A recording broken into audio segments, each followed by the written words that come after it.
La couleur des idées.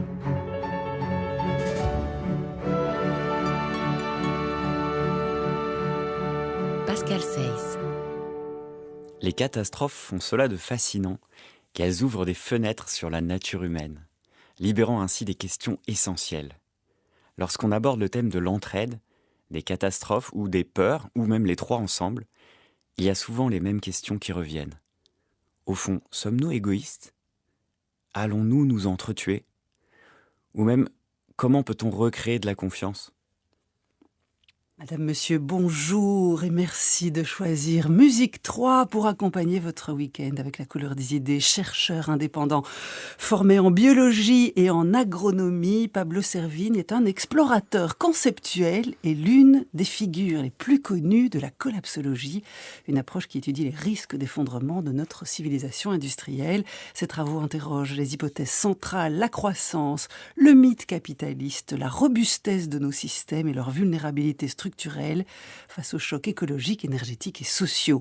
Mais au-delà du diagnostic, les réflexions de Pablo Servigne ouvrent aussi un champ sensible et collectif. Comment penser l'entraide partant de catastrophes, c'est-à-dire comment retrouver la confiance.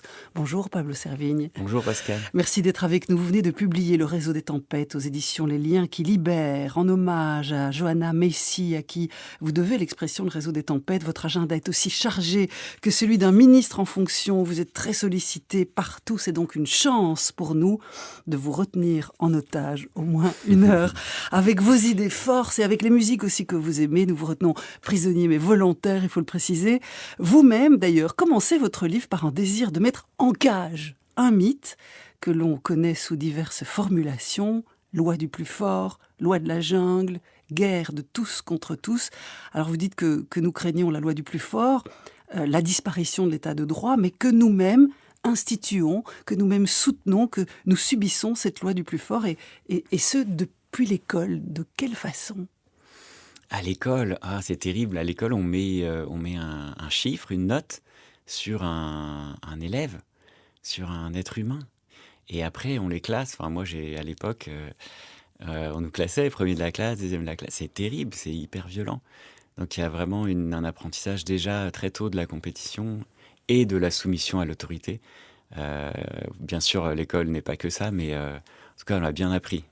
Et c'est ça qui fait de nous, finalement, pas vraiment des citoyens, mais des habitants dociles qui vont participer à la méga-machine et à toute cette violence structurelle dont fait partie la compétition. Oui, d'ailleurs, vous précisez que la loi de la jungle n'est pas celle que l'on croit. Oui, effectivement. Quand on est petit, on apprend qu'il n'y a qu'une loi dans la jungle, la compétition et l'agression. Que si jamais la société disparaît, c'est ça notre imaginaire. Tout à coup, ça sera la barbarie, entre guillemets, et qu'on va tous s'entretuer comme c'est le cas dans la jungle. Tout le monde s'entretue dans la jungle, c'est bien connu. En fait, pas du tout. C'est des carabistouilles, comme on dit en Belgique. Et quand on voit de près ce qui se passe dans la jungle, c'est-à-dire les écosystèmes, la nature, mais pas du tout. Il y a de l'entraide, de la symbiose, de la réciprocité, de l'empathie. Il y a plein de choses, des mutualismes, de la coopération, depuis 4 milliards d'années, depuis que la vie existe.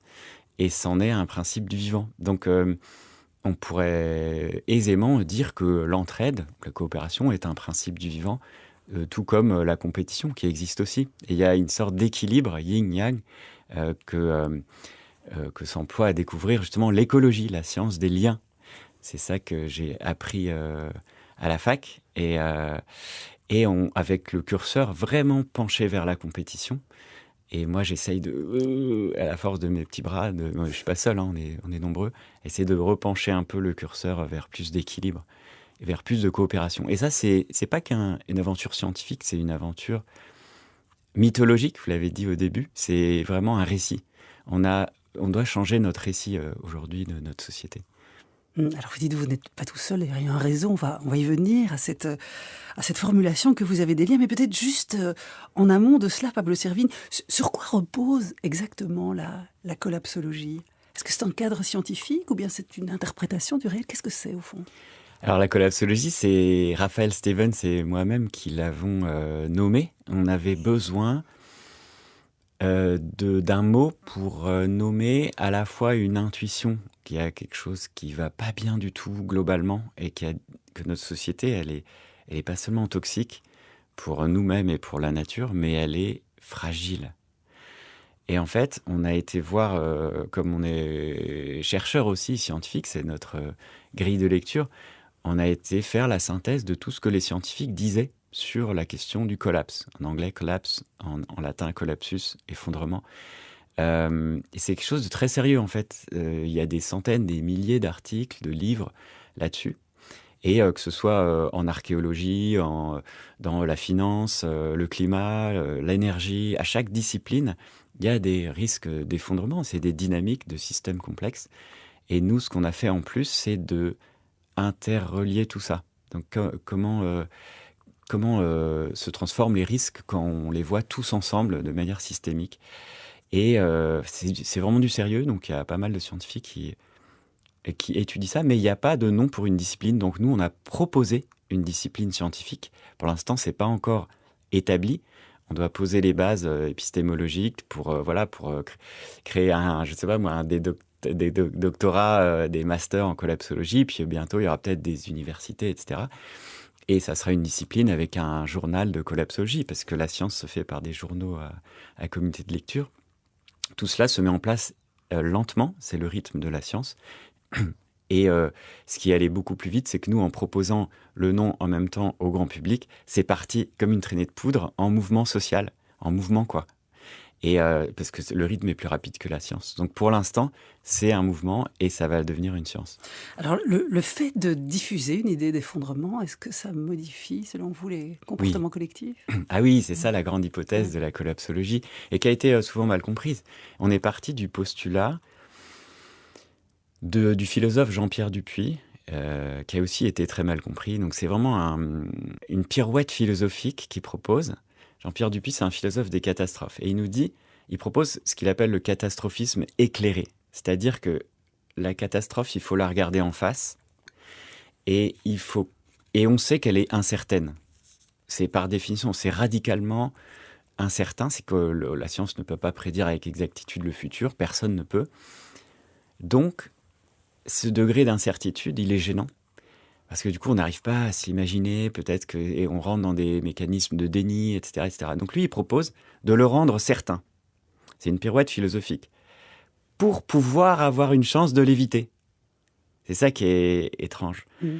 Et c'est exactement notre démarche. Nous, on s'est dit, mais attendez, tout le monde, dans la science, il y a beaucoup de gens qui parlent d'effondrement, il y a des risques existentiels. Le GIEC, qui parle à plus 3 degrés, c'est la fin de la civilisation. Il y a des choses majeures. On ne peut pas laisser passer ça. Et pourtant, les gens n'en parlent pas. Donc on s'est dit, non, attendez, on va le rendre certain.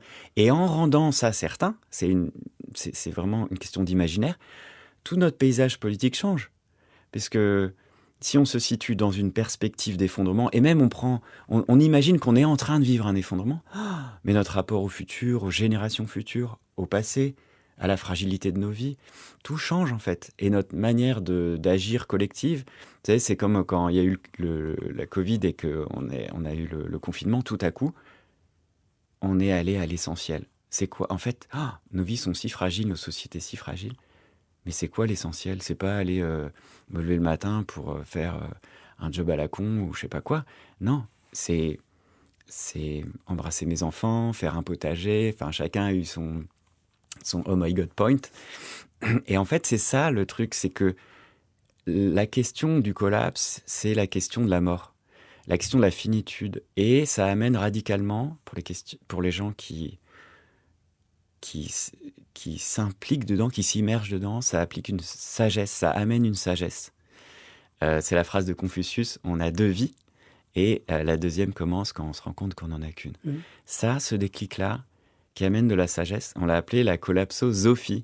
La sagesse liée à l'effondrement, c'est l'histoire de notre 2e livre qui s'appelait « Une autre fin du monde est possible ».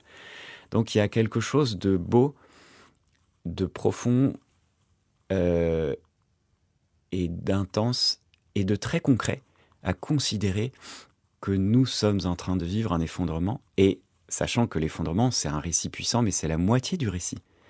Puisque quand on dit effondrement dans la nature, immédiatement après, il y a une renaissance. Alors pas toujours, et ça aussi c'est un petit truc, mais souvent.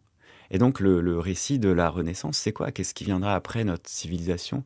Ce truc affreux, qui est cette méga machine, comme on dit, qui est en train de tout détruire. Où sont les jeunes pousses? Et elles sont déjà là, elles sont partout.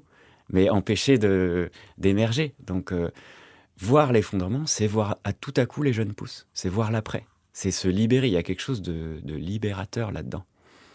Vous écoutez La couleur des idées sur Musique 3 et nous parlons d'effondrement, de reconstruction et de musique aussi avec notre invité Pablo Serville. Un mot sur cette musique, une musique de film.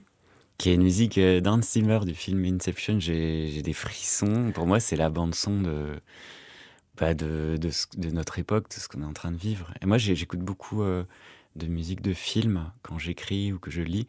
Ça amène plein d'émotions. Et ça rend la lecture ou l'écriture en 3D quelque chose de très fort là-dedans.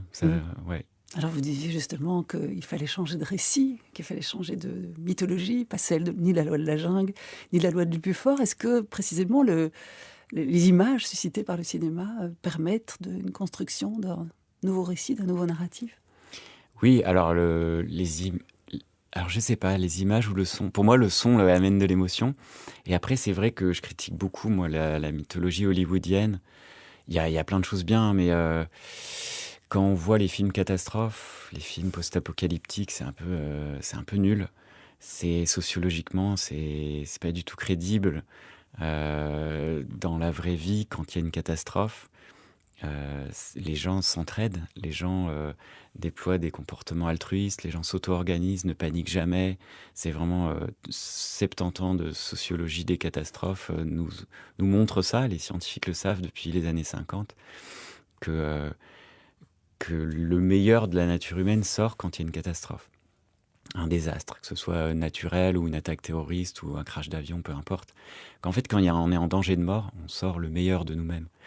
Et pas du tout. À Hollywood, quand il y a une catastrophe, c'est tout le monde s'entretue. Et puis il y a ce mythe qui revient de la barbarie, quoi.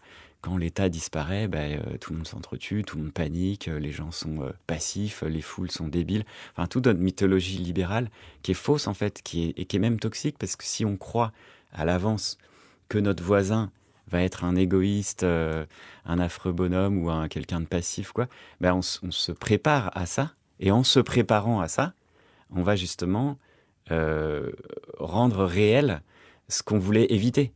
C'est vraiment la fable de la cigale et la fourmi que je reprends dans le dernier livre, le réseau des tempêtes. Et peut-être on en parlera après, mais c'est quand l'hiver vient, quand winter is coming, comme on dit dans la série justement, la cigale qui n'a rien foutu, elle toque à la porte de la fourmi, s'il te plaît. Et en fait, la fourmi ferme la porte. Non, mais t'avais qu'à te préparer. Elle casse le lien social avant même la crise. Et donc, elle empêche finalement qu'on se prépare tous ensemble de manière plus résiliente. Donc, la fourmi prend le chemin d'une solution la moins résiliente pour se préparer aux crises. Elle casse le lien social avant les crises. C'est typiquement la posture du survivalisme, quoi. Et ça, c'est diffusé par toute l'industrie culturelle hollywoodienne. Et les jeux vidéo aussi, ça joue. Donc, ouais, la musique de film, allez, je sais pas en fait. Moi, j'ai l'impression d'avoir été labouré, mon imaginaire labouré par cet imaginaire égoïste, et ça m'énerve quand je vois des films catastrophes. Ouais. Alors on va voir en quoi, dans les manifestes que vous avez rédigés, le super-vivalisme remplacera le survivalisme. Pour rester dans la question des récits, des mythes, vous l'avez évoqué, il y a un mythe qui est celui de la cigale et la fourmi, auquel vous opposez l'histoire des trois petits cochons. Alors qu'est-ce qui est en jeu, au fond, dans cette opposition? Ouais, c'est le lien social. La clé, c'est le lien. Et moi, j'ai l'impression que toute ma vie, j'ai résisté, j'ai lutté contre cette idée qu'on est tous égoïstes, que la seule loi, c'est la compétition. Je trouve ça absurde, je trouve ça nul. Ça donne pas de sens à la vie. Et moi, ça me fait mal au ventre, la compétition. J'aime pas ça. Et donc, je trouvais dans la contre-fable de la cigale et la fourmi, c'est celle des trois petits cochons. En tout cas, dans sa version Disney. La version un peu gentille, j'ai appris qu'il y avait d'autres versions plus méchantes. Mais quand le loup vient, on peut complètement voir dans le loup l'arrivée du réchauffement climatique ou la montée des fascismes, voilà. Et ces catastrophes, cette vague, en fait, elle détruit la première maison, puis la deuxième maison, et les 2 petits cochons qui arrivent, qui sont des réfugiés finalement, et toquent à la troisième maison, et le troisième petit cochon ouvre la porte, contrairement à la fourmi qui ferme la porte. Alors, est-ce que c'est parce qu'ils appartiennent à la Et même espèce? pourquoi? Non, pourquoi? Mais pourquoi? On pourrait le croire, effectivement, Ouais. on peut se raconter plein d'histoires. Ouais. Là, on est dans les fables, hein, c'est pas Ouais. du tout ça dans la nature, mais eh bien parce qu'ils sont frères et sœurs avant la catastrophe. Donc même si les 2 premiers se sont mal préparés, ou même si les 3 sont pas d'accord, en fait, je t'ouvre ma porte de manière inconditionnelle parce que tu fais partie de ma famille. Donc la vraie question, c'est quoi la famille? Déjà, on se prépare aux crises ensemble. On se prépare aux crises en améliorant nos liens sociaux, en densifiant nos liens sociaux et en les diversifiant. Mais surtout, qu'est-ce que être famille? C'est quoi ma famille? Et donc, si ma famille, c'est juste mes enfants, mon conjoint ou ma conjointe, c'est tout petit. Est-ce qu'on va se sauver juste avec ça? Je ne sais pas. Est-ce que c'est les habitants de ma ville? Où est ma membrane pas que de sécurité, d'identité? Est-ce que je me sens bruxellois? Est-ce que je me sens belge? Est-ce que je me sens européen? Est-ce que je me sens humain? Et auquel cas, je sauve tous les humains, comme les Justes pendant la guerre qui sauvaient les Juifs. Et on leur demandait pourquoi vous avez sauvé les Juifs. J'ai pas réfléchi, c'est par humanité, c'est ça qu'ils répondent souvent. Donc on est tous pris dans un entrelacement de poupées russes, de membranes identitaires. Et l'enjeu, c'est qu'on les étende au maximum. Même l'humanité, c'est une manière d'exclure les non-humains. Donc on pourrait totalement, et beaucoup de gens le font, ouvrir au vivant. Je me sens vivant, je me sens en famille, en fraternité, avec un scarabée, un grain d'herbe, un loup, des nuages, des rivières, comme le font les peuples racines. Oui, et ils rendent, en fait, quand on rentre quelque chose ou quelqu'un dans notre champ d'empathie, dans notre cercle familial, dans notre membrane d'identité, tout à coup, tous nos circuits neuronaux, hormonaux, toute nos capacités qu'on a innées, très puissantes à la prosocialité, à l'empathie, à la réciprocité, à l'altruisme. On est câblés pour ça, nous les humains. On est des êtres ultra sociaux. Spontanément, ça sort très facilement. Mais dès qu'on rentre quelqu'un dans notre champ d'empathie, alors ça sort tout seul. Ça sort tout seul, ça sort, j'ai des frissons rien que de le dire. Mais quand on sort quelqu'un de notre champ d'empathie, celui-là, c'est pas de ma famille, c'est un étranger. Alors, on se renferme, notre empathie se renferme, et là, la vraie barbarie arrive. La barbarie, c'est de considérer des sujets comme des objets. Donc de transformer des êtres, ou des objets, des montagnes, des rivières. On peut en faire des sujets si ça rentre dans notre cercle familial, mais on peut en faire des objets. Et ça, c'est terrible. Donc ça fait, par exemple, si on considère les arbres comme des tas de planches de boue, c'est pas des êtres vivants, on s'en fout, c'est des objets. Eh ben, on n'a pas de sensation quand on le tronçonne, il se passe rien en nous. Par contre, si on le considère comme un sujet, c'est un être vivant qui a sa sensibilité, qui a une vie, qui a des ancêtres, qui a des descendants, qui nous a accompagnés toute notre jeunesse parce qu'il nous a vu grandir quand on était petit, c'est notre arbre de notre jardin, etc. On ne peut pas le tronçonner comme ça. Et on a tout à coup déployé de l'empathie, de l'attachement, du lien. Et en fait, on peut même lui parler, peut-être qu'on peut écouter ce qu'il dit. Et il y a des gens et des peuples et des cultures qui arrivent à dialoguer avec les sujets. Et donc, on arrive... le truc, c'est la conclusion, mais le chemin, c'est de, réenchanter le monde, c'est de transformer tous les objets en sujets et d'augmenter nos membranes d'identité, nos cercles d'appartenance. Et si on ne le fait pas, c'est la barbarie, c'est-à-dire c'est la guerre. Transformer des gens... Il y a 2 sortes de barbarie, disait Edgar Morin, et c'est un peu mon père spirituel, mon grand-père spirituel, on va dire. Et il disait, il y a 2 sortes de barbarie. La première, c'est l'exclusion. C'est le racisme, le sexisme, enfin toutes les dominations, le colonialisme. C'est d'exclure l'autre et du coup de pouvoir les massacrer ou les vendre ou les dominer, peu importe. Mais l'autre, c'est la barbarie en col blanc. c'est le management, c'est de tout euh, convertir en chiffres. Et c'est ce qu'on disait au début de l'émission. Quand on convertit les êtres en chiffres, bah, tous nos circuits d'empathie s'éteignent.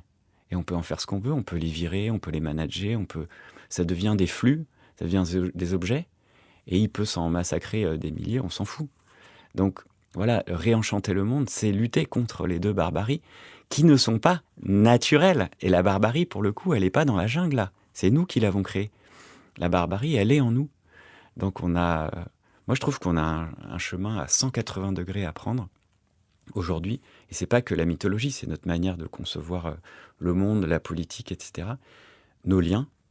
Et ce que vous disiez avec le supervivalisme, donc nous on a proposé contre cette tendance au survivalisme, c'est-à-dire quand il y a une crise, de choisir le repli et de diminuer nos membranes d'appartenance et de miser sur la loi du plus fort, etc.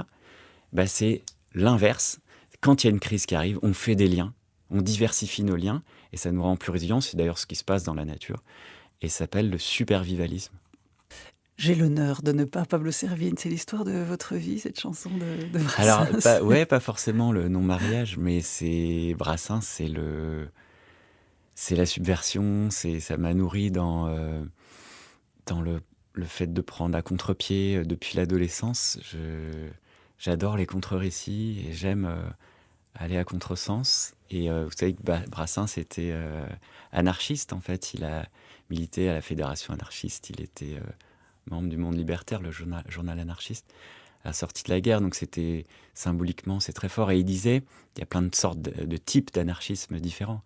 Et il disait cette phrase géniale, il disait, moi, je suis anarchiste au point que je traverse toujours dans les passages cloutés pour ne jamais avoir affaire à la maréchaussée. Et moi, je le sens très là-dedans. Voilà, Brassens, c'était un hommage à la subversion qui a coloré ma vie et qui continue encore de la colorer. Alors, la subversion, elle se lit dans le réseau des tempêtes que vous avez fait sous-titrer Manifeste pour une entraide populaire. C'est un manifeste, et donc il y a une volonté pas seulement de conceptualiser, et on va y venir, le supervivalisme, mais aussi de susciter l'action. Et d'ailleurs, vous commencez ce livre par des questions, mais d'une simplicité extraordinaire. Vous dites, en fait, en cas d'urgence. Imaginons que l'hiver du monde soit là, en cas d'urgence. Qui appelons-nous à l'aide et qui allons-nous aider ? C'est le point de départ de votre réflexion. Oui, c'est ça. Alors déjà, c'est subversif de dire venez, on fait du lien social et on va à contre-courant de tout ce qui est compétitivité, loi du plus fort, etc. On n'en peut plus. Donc il y a un côté punk là-dedans. Allez, venez, on met comme drapeau l'altruisme, le lien social, l'empathie. Ça, ça fait du bien. Et effectivement, je reviens au confinement. En fait, ça a marqué pas mal l'imaginaire populaire, pour le coup. Qu'est-ce qui s'est passé quand on a été confiné ? Tout à coup, il y a eu un vent de fin du monde, de la société entière. Le monde entier s'est mis à l'arrêt. Et si, point de suspension, qu'est-ce que je fais maintenant que l'ordre social, mondial, même géopolitique, est à l'arrêt ? Est-ce qu'il s'est effondré ? Est-ce qu'il va redémarrer ? On ne sait pas. Mais la grande inconnue fait que tout à coup, il y a des niveaux de peur, de stress, d'inconnu. Alors, est-ce que j'ouvre ma porte comme le petit cochon ou est-ce que je la ferme si quelqu'un toque, on ne sait pas qui c'est ? Vous voyez, à qui vous ouvrez votre porte de manière inconditionnelle ? Est-ce que vous allez voir vos voisins ? Est-ce que la petite vieille du coin qui a du mal à faire ses courses, on va quand même l'aider parce que le confinement, ça va être difficile. Est-ce que si un inconnu arrive, vous demande de l'aide, vous ouvrez ou pas ? Est-ce que vous avez assez de confiance en vous pour justement ouvrir malgré l'incertitude, malgré les peurs ? Donc c'est vraiment une question très profonde et en même temps très sociale. Et je trouve que ça se travaille. Voilà, la confiance, et ça a été montré par la science d'ailleurs, on a fait pas mal de recherches là-dessus. La qualité du lien social avant les crises est fondamentale. Donc permet de traverser les crises beaucoup mieux. Il y a plus de résilience, il y a moins de trauma, la reconstruction est plus facile, moins de morts, moins de blessés, etc. Il y a plus d'organisation, d'auto-organisation.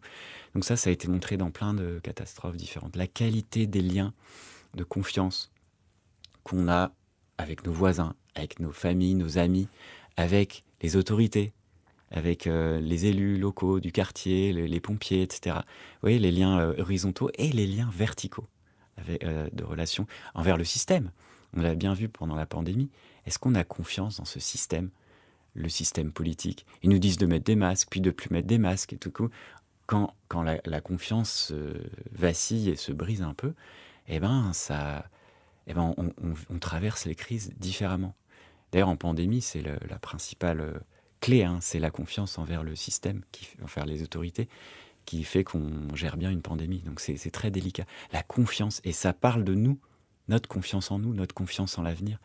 Donc il y a quelque chose de profond. Voilà, c'était ça le manifeste, c'était un geste à la fois punk, mais à la fois très populaire, je sais pas, il y a un truc intuitif. Intuitivement, c'est par là qu'il faut aller, on le sent. Moi, dès que j'en parle, les gens sont très friands. En fait, on a soif de liens. Je dis on, c'est notre société. Ça a été tellement asséché par la compétition, par toutes ces violences. En fait, la violence nous renferme et on est dans une société très violente, quoi. Pas seulement la compétition, que j'appelle la violence horizontale, mais la violence verticale, la stratification sociale, les classes sociales, le fait qu'il y ait des super riches, des super pauvres. C'est horrible, en fait. Ça nous atteint au plus profond et c'est violent qu'il y ait autant de milliers de chômeurs, qu'il y ait des gens qui meurent juste de pauvreté, etc. En fait, c'est de l'ultra-violence. Et ça choque nos capacités empathiques. Donc on est obligé de s'éteindre pour survivre dans ce monde violent, structurellement. Et c'est le fait qu'on se force à s'éteindre, on devient moins sensible, parce que sinon c'est trop dur à vivre dans cet environnement, et ben on réduit nos liens sociaux. Donc en fait, notre système, là, la méga-machine, nous rend moins empathiques. C'est terrible. Elle nous dissocie de notre corps, de nos sentiments, etc. Du coup, on devient, malgré nous, un peu... Bon, bien sûr, il y a des sociopathes, des psychopathes, mais peu. Hein. La plupart d'entre nous, on va dire les 99%, 99%, on est vraiment hyper empathique. Et c'est hyper dur de vivre dans une société violente. Donc c'est vraiment... Ce manifeste, c'est un cri. Et en ça, il y a un côté punk. Mais venez, on s'en fout. On va déployer l'empathie, on va faire du lien social et on les emmerde, quoi. Est-ce qu'il y a des modèles, Pablo Servigne, d'une utopie réalisable ou réalisée déjà, qui va dans ce sens, de la coopération, de l'entraide? Est-ce que vous, dans vos modèles, vous avez trouvé quelque chose qui pourrait être une ligne directrice? Alors, il y en a plein, mais j'aime pas beaucoup le mot modèle parce que c'est quelque chose d'assez carré, qu'il faut imiter. Moi, je suis plus pour la créativité. Et en fait, l'être humain crée beaucoup de choses. Il y a une grande inventivité politique partout, dans toutes les cultures, dans toutes les périodes de l'histoire. Que vous alliez, je ne sais pas moi, au Brésil, quand il y avait la colonisation, les esclaves se libéraient et ils vivaient en communauté, on appelle ça le marronnage, contre les colonisateurs. Ils allaient dans la forêt et puis ils vivaient avec beaucoup d'horizontalité, beaucoup de partage. À chaque fois qu'il y a de la domination ou un milieu hostile, donc c'est-à-dire l'adversité, quelque chose qui vous domine ou qui vous menace, il y a quelque chose de vertical dans l'adversité, eh bien, tout à coup, il y a une force horizontale de convergence. L'être humain converge et s'entraide. L'entraide, c'est une force horizontale de convergence qui sert non seulement à survivre à l'adversité, aux catastrophes ou aux dominations, mais aussi à vivre, en fait. Ça donne un sens à la vie, ça améliore le quotidien, ça rend belle. Enfin, plus on a de liens sains, sécures et forts, plus ça vaut le coup de vivre, en fait. Et c'est ce que j'appelle la communauté dans le livre. Vous proposez le bunker comme mode de vie, mais dans quel sens le bunker? Alors oui, en fait, le bunker, c'est un contre-pied au survivaliste, c'est-à-dire que le survivaliste va s'enterrer dans son bunker pour survivre. En principe, temporairement, le bunker a été inventé juste pour passer temporairement la tempête, mais après, on sort du bunker. Mais considérer que le bunker est permanent et que finalement, on va s'extraire de notre société, que la société va s'effondrer et que nous, on va survivre, c'est une illusion. Et c'est même toxique parce que du coup, on fait comme la fourmi, la posture du bunker casse le lien social, détruit la société avant même la catastrophe, donc produit la société. Et donc ce que je dis, c'est que le vrai bunker, c'est les liens qu'on a avec nos proches. C'est le lien de type petit cochon. Les liens denses, à qui vous tenez, pour qui vous traverseriez le pays s'il y a une catastrophe, qui vous allez sauver au péril de votre vie, ça c'est des liens forts.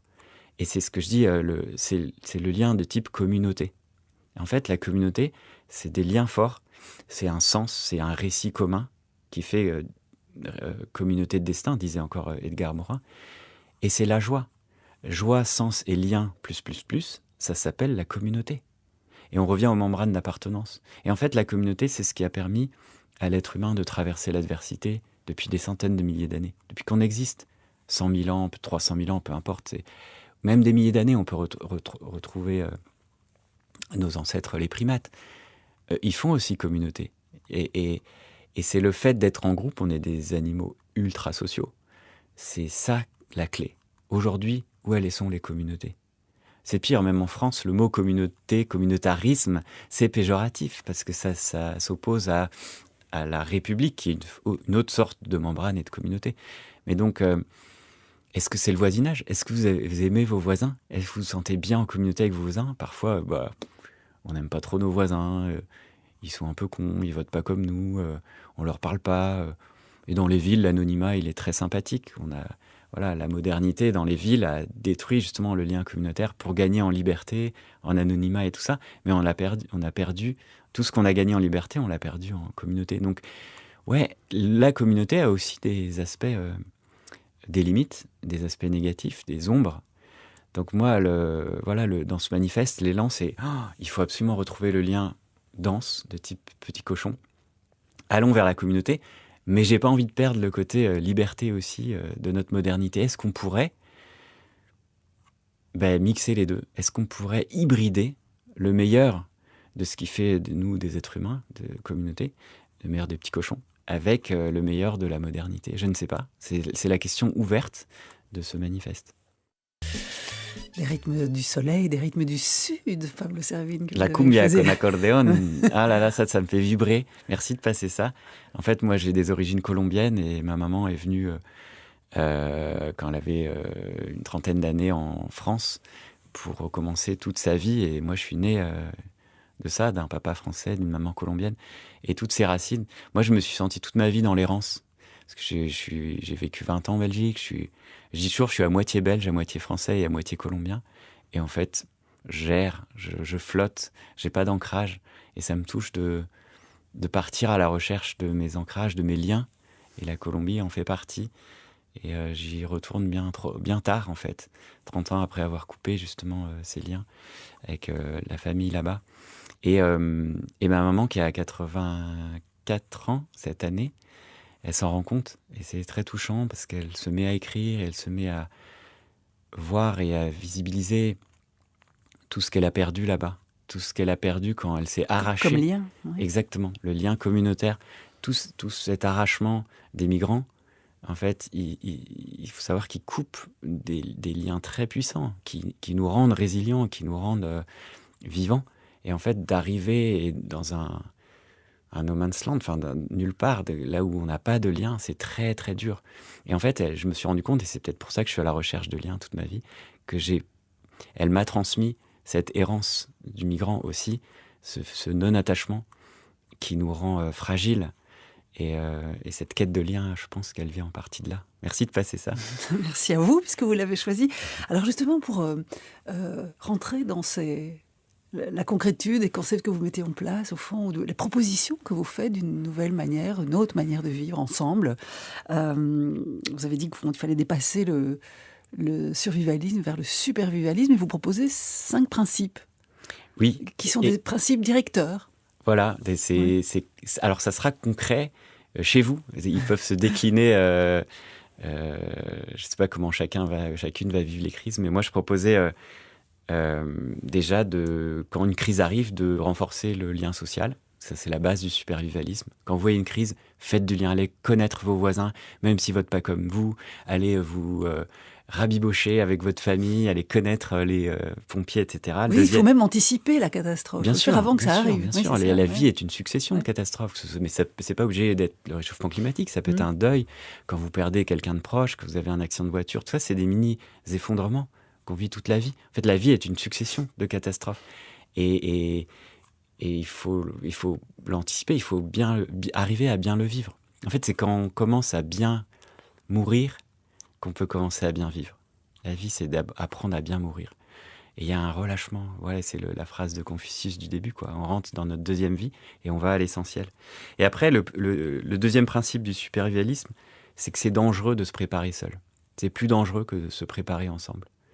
C'est peut-être plus facile, mais c'est plus dangereux. Et on est plus soumis au burn-out, quoi. Les survivalistes, les fourmis, au bout d'un hiver, 2 hivers, 3 hivers, tout seul, en fait, c'est trop dur.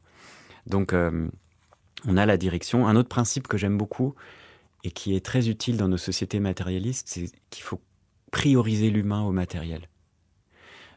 Dans une catastrophe, on a souvent tendance à avoir l'extincteur, je sais pas moi, le bug-out bag, comme disaient les survivalistes, c'est le sac qu'on a préparé pour se barrer vite en un quart d'heure. Le couteau, le sac à dos, le kit de survie, les rations, machin. Ok, mais ça, c'est une version matérialiste. En fait, les survivalistes sont des bons élèves du libéralisme. Ils fonctionnent sur plus de matériel et la loi du plus fort, ça va nous sauver. Cette croyance, double croyance, elle est finalement assez toxique. Donc le matériel, oui, d'accord, mais c'est pas la priorité. Parce que si on n'a pas de matériel, mais on est tous ensemble, on va se débrouiller. Par contre, si on est tout seul, on a beau avoir tout le matériel qu'on veut, si on est tout seul, 1, ça sert plus à rien, à quoi bon ? Et puis 2, il y aura beaucoup moins d'intelligence collective par définition. Donc l'humain avant le matériel. Et finalement, le 4e principe, qui est peut-être le plus beau, c'est que là, on parle de crise, de peur, de catastrophe, mais si jamais elle tarde à venir, si jamais il n'y a pas de catastrophe dans l'immédiat, eh ben, avec cette posture supervivaliste, on aura juste amélioré nos vies. On aura kiffé la life, en fait. On sera dans une meilleure posture, on aura amélioré la société. Et ça, c'est tout bénef. Donc, voilà, le réflexe, c'est si vous voyez une crise arriver, faites des liens. Si vous perdez des amis en vous préparant aux crises, c'est que vous êtes dans la mauvaise direction. On pourrait dire que ça comme ça. Et donc, finalement, ce principe général qui est que l'effondrement, le pire effondrement, c'est l'effondrement des liens, du récit, qui fait de nous le récit de la communauté, qui fait de nous une communauté de destin. Parce que on a beau avoir des infrastructures, d'électricité, de routes, etc. Si le récit commun s'effondre, et c'est ça le grand risque avec la montée des fascismes, eh bien, c'est un effondrement. L'effondrement, c'est avant tout l'effondrement social. Le catastrophisme éclairé, au fond, il est aussi éclairé parce qu'au bout de la catastrophe, ou en même temps que la catastrophe, il y a la possibilité de la joie malgré tout. Oui, la joie, parce que le lien social, c'est la joie. Et chanter, danser, c'est ça, finalement, le but de la vie, en fait. C'est juste être joyeux dans sa communauté, la plus étendue possible. Et l'effondrement nous montre que la vie est fragile et que c'est ça l'essentiel. Et que même si on traverse des crises, la joie, elle est toujours là. La joie, c'est notre boussole, en fait, quand on est perdu. Moi, j'ai appris ça il n'y a pas longtemps, moi qui étais nul en émotions. J'ai appris qu'il y avait des émotions il y a 10 ans seulement. J'ai beaucoup rattrapé mon retard. Mais en fait, la joie, c'est la boussole.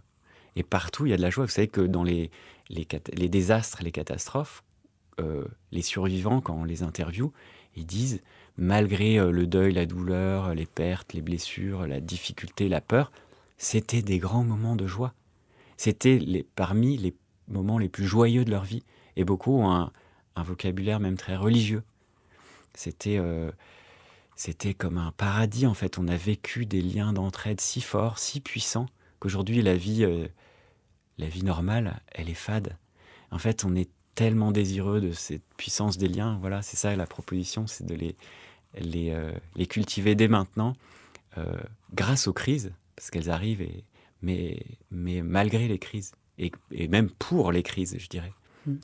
Pablo Servine, lorsque vous développez vos idées et vos perspectives devant des publics qui ne sont pas nécessairement ouverts à ce type de réflexion, quelles sont les réactions ? Si vous dites un ultra-libéral ou un banquier, ou de prendre en compte la fragilité de nos existences, de tenir en compte le bien-être et la joie. Je veux dire, comment c'est reçu, ce type de discours?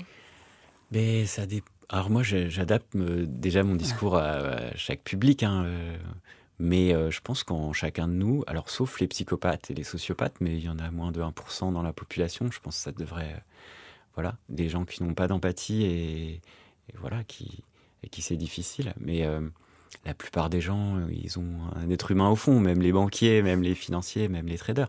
Enfin, je veux dire, ouais, on a tous cette capacité à faire des liens et donc il faut aller chercher le récit. Quel est, Il y a une quel- adhésion à cette idée de changement? Oh ouais, globalement. Et puis même les gens qui veulent pas changer. Moi, c'est ça qui me fait peur, c'est les gens qui veulent pas changer. Donc j'avoue, j'ai aussi peur d'une société qui ne change pas, parce qu'on va droit dans le mur en fait. Mais même les gens qui ont des raisons, tous les gens veulent bien faire en fait, que les gens veuillent changer ou pas changer, ou être libéral ou pas libéral, peu importe, ils veulent tous le bien. Donc là, en fait, c'est des grands malentendus, on est en train de tous s'entretuer pour des malentendus. Il faut aller chercher au fond, qu'est-ce qu'on aime, qu'est-ce qui nous fait bouger. Et si on creuse, on enlève les couches de blessures, d'enfance, de machin, de trauma, de toute notre culture de la compétition, etc.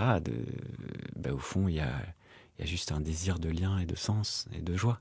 Mhm. Enfin, je pense, sinon, enfin, sauf quelques personnes, mais voilà. Il y a moyen de susciter l'adhésion des Oui, fourmis? oui, et des cochons, ensemble. Merci beaucoup, Pablo Servigne. On rappelle le réseau des tempêtes manifeste pour une entraide populaire. C'est publié aux éditions Les Liens qui libèrent. Et peut-être nous quitter avec cette citation de Martin Luther King que vous citez. Nous devons apprendre à vivre ensemble comme des frères, sinon nous allons mourir tous ensemble comme des idiots. Merci beaucoup, Merci Pablo Pascal, Servigne. c'est très touché par cette émission.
Chad Lawson, c'était le dernier choix musical de notre invité dans La couleur des idées. On rappelle, Le réseau des tempêtes de Pablo Servigne est publié aux éditions Les liens qui libèrent et vous pouvez suivre cet entretien si vous le souhaitez sur le site de Musique 3.